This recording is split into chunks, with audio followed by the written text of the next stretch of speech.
Good afternoon, everyone. My name is Sergeant First Class Frank Chavez. Today I'll be giving you a speech on composite risk management. Slide. CRM is a decision-making process used to mitigate risk associated with all hazards that have the potential to injure or kill personnel, damage or destroy equipment, or otherwise impact mission effectiveness. In the past, the Army separated risk management into two categories: tactical risk and accident risk. While these two areas continue to be a source of concern, the primary premise of CRM is that it does not matter where or how the loss occurs. The result is the same: decreased combat power or mission effectiveness. Slide. So today, I'm going to give you a quick overview. We're going to be going over the guiding principles of composite risk management, as well as the 5-step process, and a quick overview. Slide. The guiding principles of CRM.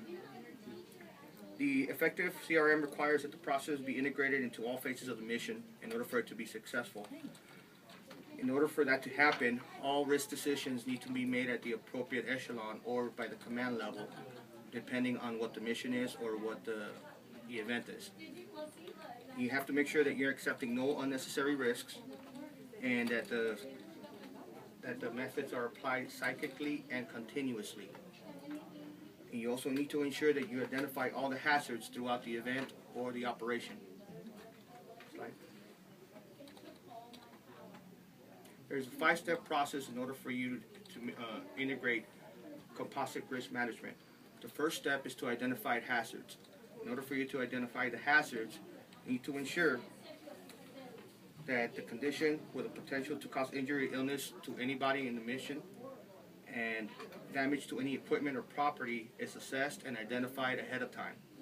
The second step would be to ensure that you assess the hazards. In order for you to assess the hazards, it is assigned in terms of probability and severity of adverse impact or of an event or occurrence.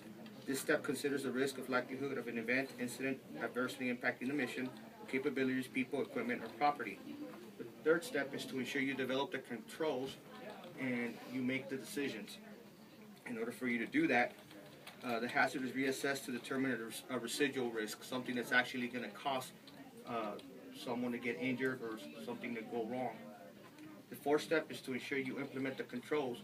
When you implement the controls, you ensure that whatever it is you're implementing, that they are a part of what it is you're operating on, as far as the leaders and the staff ensuring that the controls are integrated into the SOPs or whatever operation environment you're in.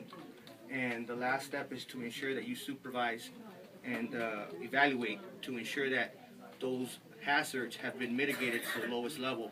So when you supervise, you're ensuring, hey, make sure that everyone is not only mitigating that hazard, but as well as, making sure that you evaluate that hazard has been assessed with that,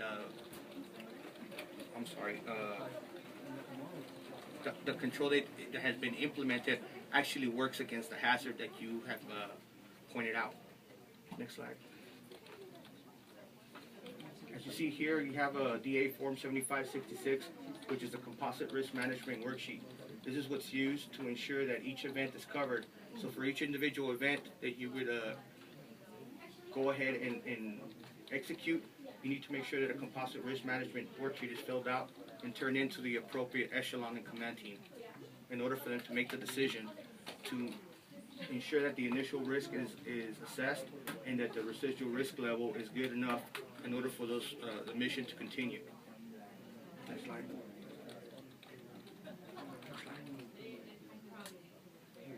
In summary, the purpose of the Army Safety Program is to safeguard and preserve Army resources worldwide, to include soldiers, Army civilians, and Army property against accident loss. It provides for public safety, incident to Army operations and activities, from the commander to the soldier and civilian employee. Accident prevention is everyone's responsibility. And that's all I have. Thank you.